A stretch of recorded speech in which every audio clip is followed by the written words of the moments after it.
বিসমিল্লাহির রহমানির রহিম। সম্মানিত ভিউয়ার্স সকলের প্রতি রইল আমার সালাম, আসসালামু আলাইকুম। আজকে আমার প্রতিপাদ্য বিষয় থাকবে গুল সমাজ নিয়ে। গুল সমাজের সাথে কি মাছ মিশ্রিত দিলে আমাদের লাভের অঙ্ক বেশি হয়, লাভের টাকা বেশি আসবে। গুল সমাজের সাথে মিশ্র চাষ। এখন আমার মূল বক্তব্য থাকবে আজকে গুল সমাজের সাথে মিশ্র চাষ কি মাছ দিলে আমাদের লাভ বেশি হবে, এই নিয়ে আজকে আমার প্রতিবেদন। আপনারা সকলে আমার এই ভিডিওটি মনোযোগ সহকারে শুনবেন ও দেখবেন। আর আমার এই চ্যানেলে আপনারা দর্শক শ্রোতা ভাই ও বন্ধুগণ আমার এই চ্যানেলটিতে একটি সাবস্ক্রাইব করবেন। আর আপনাদের সাবস্ক্রাইবের ভালোবাসায় আমি যেন আপনাদের পাশেই থাকতে পারি। তাহলে আমি আমার মূল বক্তব্যে ফিরে যাচ্ছি। আপনারা যারা গুলশা মাছ চাষ করবেন তাদের এখন উপযুক্ত সময়, এখন উত্তম সময় গুলশা মাছ রেণু ফেলা, এখন প্রকৃত সময় গুলশা মাছের রেণু দেওয়া। এখন আপনারা গুলশা মাছের রেণু দিয়ে ভালো প্রোডাকশন আসে, তাহলে ওই মাছ দিয়ে যখন আপনারা চাষে যাবে আপনাদের রেজাল্ট ভালো হবে। তাই আমি আপনাদেরকে বলতেছি, আপনারা যারা চাষে যাবেন আপনার রেণু থেকে চাষে যান, তাহলে আপনাদের অনেক টাকা প্রথমেই বেঁচে যাবে। গুলশা মাছ দিয়ে যখন চাষে যাবেন আপনারা যদি পোনা কিনে এনে চাষে যান, এখানে কিন্তু অনেক সমস্যা থাকবে। অনেক দূর দূরান্ত থেকে যখন পোনা কিনে এনে আপনার পুকুরে দিবেন, সেই জায়গায় কিন্তু অনেক মাছ কেটে যাবে, অনেক মাছ মারা যাবে। এখন আপনি বলতে পারবেন না যে কী পরিমাণে মাছ মারা গেল, আপনি বলতে পারবেন না কয় হাজার মাছ মারা গেল। তাই আমি সাজেস্ট করি আপনারা যারা গুলশা মাছের চাষ করতে আগ্রহী ও গুলশা মাছ চাষ করবেন তাদেরকে আমি উদ্দেশ্য করে বলতেছি, আপনারা প্রথমেই রেণু থেকে চাষে যান, তাহলে আপনারা শেষ পর্যন্ত মাছ সঠিক পাবেন। চাষের মাছ আপনারা সঠিক পাবেন। কেননা যেহেতু আপনার মাছ নিজের, তখন আপনি যখন চাষে যাবেন সেই জায়গায় তো আপনার মাছ মরার কথা না, আপনার মাছ কমবে না, আপনার পুকুরের মাছ কাটবে না। আপনি যখন রেণু থেকে চাষে যাবেন আপনার নিজের মাছ, যে জায়গায় 1 লক্ষ পোনা দেবেন সেই জায়গায় আপনার 1 লক্ষ মাছ আপনার পুকুর থেকে টান দিয়ে অন্য পুকুরে যখন ছাড়বেন আপনার মাছ কোনো সমস্যা হবে না, আপনার মাছ মরবে না। যেমন একটি পুকুর পরিবর্তন করলেই কিন্তু মাছের গ্রোথ বেড়ে যায়, মাছের গ্রোথ খুব তাড়াতাড়ি এসে যায়। আর আপনি যদি বাহির থেকে পোনা কিনে এনে চাষে যান তাহলে আপনার কি পরিমাণে যে মাছ মরলো এটা আপনি বলতে পারবেন না, আপনার হিসাবের বাহিরে থাকবে, আপনি হিসাব করতে পারবেন না। আপনি যদি কিনে আনেন 1 লক্ষ পোনা, আপনি এটি গ্যারেন্টি সহকারে বলতে পারবেন না আপনার পুকুরে শেষ পর্যন্ত 1 লক্ষ পোনা থাকবে, এটা কিন্তু আপনি বলতে পারবেন না। কেন? আপনি নিজেই দেখতে পারবেন, আপনি নিজেই বুঝবেন। আপনার পুকুরে বাহির থেকে কিনে আনার পর যখন আপনার পুকুরে মাছ ছাড়বেন, ছাড়ার সময় বুঝতে পারবেন আপনার মাছ কিছু মরে বেশি গেছে। এমন অবস্থায় দেখবেন পরের দিন মাছ কানি দিয়ে পুকুরের চতুর্পাশে কানি দিয়ে মাথা ভাসিয়ে ঘুরাইতেছে, মাথা ঘোরাবে। এমন অবস্থায় আপনারা পাবেন 3 দিন 4 দিন 1 সপ্তাহ ভরায়, 1 সপ্তাহ যাবৎ মাছ এইভাবে একটা একটা করে মরতে থাকবে। 1 সপ্তাহ পর আপনার মাছ সুস্থ হবে, কিন্তু কি পরিমাণে মাছ মরে যাওয়ার পর সুস্থ হলো এটা কিন্তু আপনি নিশ্চিত না। তাই আমি বলতেছি যে আপনারা যারা গুলশা মাছ দিয়ে চাষে যাবেন আপনারা প্রথমেই রেণু দেন। রেণু দেওয়ার পর আপনারা রেণুর প্রোডাকশন ভালো আসলে আপনারা 20 দিন 25 দিনের মাথায় আপনারা জাল টান দিয়ে এই পুকুর থেকে অন্য পুকুরে চাষে দিয়ে দেবেন। তাহলে দেখবেন আপনার মাছের রেজাল্ট শেষ মুহূর্ত পর্যন্ত সঠিক পাবেন। আর কিনা মাছ যখন পুকুরে এনে ছাড়বেন, 1 লক্ষ মাছ কিনে এনে ছাড়লে 50,000 মাছ শেষ পর্যন্ত পাইতেও পারেন, অথবা এর চেয়েও কম পাইতে পারেন। কেননা এই মাছ যেহেতু অক্সিজেন লাগে বেশি, অনেক কারণে এই মাছ মারা যেতে পারে রাস্তায়, আপনার পুকুরে, হ্যাঁ, যেখান থেকে আনা হবে সেই জায়গায়। সর্বশেষ যে কথাটা হলো যে আপনারা এই গুলশা মাছ চাষ করতে গেলে আপনারা নিজেরাই আগে রেণু দেন, আর নিজের রেণু থেকে আপনার প্রোডাকশান আনেন, আর এই মাছ থেকে আপনারা চাষে যান, তাহলে ইনশাল্লাহ আপনাদের রেজাল্ট ভালো হবে। আপনারা যাই ছাড়বেন পুকুরে তাই পাবেন, তাই বলছি। আর এখন আরেকটি কথা, সেটা হলো আমার যে প্রতিবদ্ধ বিষয়টা ছিল যে এই গুলশা মাছের সাথে মিশ্রিত চাষ, মিশ্র চাষ, কি মাছ মিশ্র দিলে সবচেয়ে ভালো হয়, এটা আমি এখন বলবো। এর আগে বলে নিচ্ছি, গুলশা মাছ প্রতি শতাংশে কত পিস হারে দিবেন, এটা কিন্তু আপনাদের জানার বিষয়। এটা আপনাদের জানতে হবে, বুঝতে হবে। এখানে আপনি যদি মনে করেন এই শিং মাছ প্রতি শতাংশে, হ্যাঁ, 5,000 পিস দিতেছেন, মানে অধিক ঘনত্বে, আর গুলশা মাছ কিন্তু আপনি অধিক ঘনত্বে দিতে পারবেন না। কেননা এটা কিন্তু অক্সিজেনের একটি মাছ।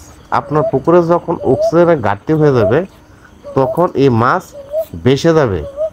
এই মাছ যখন বেঁচে যাবে, তখন মাছ কিছু মারা যাবে, আর অনেক সমস্যা দেখা দিবে অক্সিজেনের ঘাটতি হলেই। তাই ভাই, এই গুলশা মাছটা কিন্তু আপনারা কখনোই অধিক ঘনত্বে ছাড়তে যাবেন না। আপনারা প্রতি শতাংশে 2,000 পিস গুলশা মাছ দিবেন। সুষ্ঠুভাবে একটি মাছের বেচ যেন উঠতে পারে, আমরা প্রত্যেকেই চাই, প্রত্যেক চাষি যেন সঠিকভাবে একটি মাছের বেচ শেষ পর্যন্ত তুলে এনে বিক্রি করতে পারে।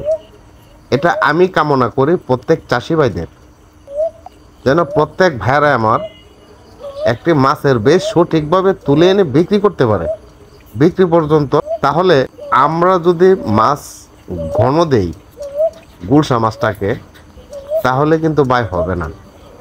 এখানে অনেক সমস্যায় আপনাদের পড়তে হবে। আপনারা প্রতি শতাংশে 2,000 পিস মাছ দিবেন, তাহলে দেখবেন আপনাদের রেজাল্ট ভালো হবে। আপনার 8 মাস, 7 মাস, 9 মাসের ভিতর আপনার মাছ এসে যাবে 40-50 কেজি। আর গুলশা মাছ যখন 40-50 কেজি আসবে, আপনার 20,000 টাকা মনের উপরে হবে। হ্যাঁ, এই গুলশা মাছ যত সস্তায় হোক না কেন, আপনার 20,000 টাকার মনের উপরে পাবেন। কারণ গুলশা মাছের রেট কিন্তু অনেক চড়া থাকে, গুলশা মাছের বাজার মূল্য অনেক বেশি থাকে, অনেক বেশি থাকে গুলশা মাছের বাজার মূল্য। 1 কেজি গুলশা মাছ আপনি যদি 50 কেজি করতে যান, তাহলে ন্যূনতম সময় নেবে 7 থেকে 8 মাস। কিন্তু 2,000 পিস প্রতি শতাংশে দিবেন, এর থেকে বেশি দিতে যাবেন না। এর থেকে বেশি দিতে দিলে আমি বললামই অনেক সমস্যা হবে, অনেক সমস্যার সম্মুখীনে পড়তে হবে। আর আপনারা আমার এই কথাগুলো মেনে চাষ করার চেষ্টা করবেন। আর একটি কথা হলো মিশ্র, এখন কি মাছ মিশ্র দিবেন, আপনার আরেকটি জিনিস বর্জন করতে হবে, সেটা হলো গুলশা মাছ পুকুরে যখন আপনারা চাষ যাবেন, এখানে অতিরিক্ত বাংলা দিতে যাবেন না। অতিরিক্ত যখন বাংলা মাছ দিবেন, তখন বাংলা মাছ যখন ওয়াশ করবে, আপনার গুলশা মাছের খাবার নষ্ট করে দিবে, গুলশা মাছ ভয় পাবে।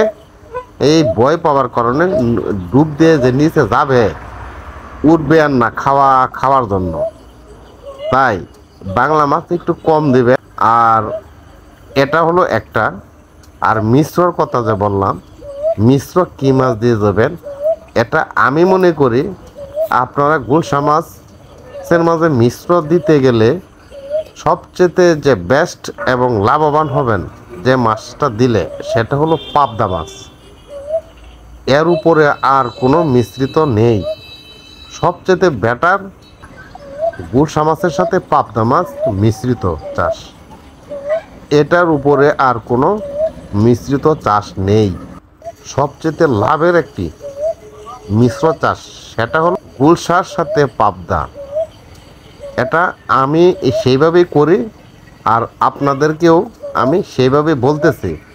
আমি সেইভাবেই গুলশার সাথে পাবদা মিশ্রিত চাষ করে আমি অনেক লাভবান হয়েছি, এবং আপনারাও হইতে পারবেন। আমি যে চাষ করে আজকে এই পর্যন্ত এসেছি, আমার এই অভিজ্ঞতা থেকেই, আমার অভিজ্ঞতার আলো থেকেই বলতেছি, গুলশা মাছের সাথে মিশ্র দেবেন আপনারা পাবদা মাছ। এখন কি পরিমাণে পাবদা মাছ মিশ্রিত দিবেন এটা আপনাদের জানার দরকার, এটা আপনারা জানো। আমার এই ভিডিওটি মনোযোগ সহকারে আপনারা শুনুন, বুঝার চেষ্টা করবেন, বুঝবেন এবং মানবেন, তাহলে আপনাদের মঙ্গল হবে। এখন কি পরিমাণে দিবে আপনারা আমি কি বললাম, প্রতি শতাংশে 2000 পিস গুলশা দিতে। আপনারা যখন পাবদা দিবেন তখন 1500 পিস দিবেন গুলশা আর 500 পিস দিবেন পাবদা। সেইভাবে আপনারা চাষে যাবেন, তাহলে দেখবেন আপনার পাবদা মাছ এসে যাবে 20-25 টাকা কেজি, আর গুলশা মাছ আসবে 50 টাকা কেজি।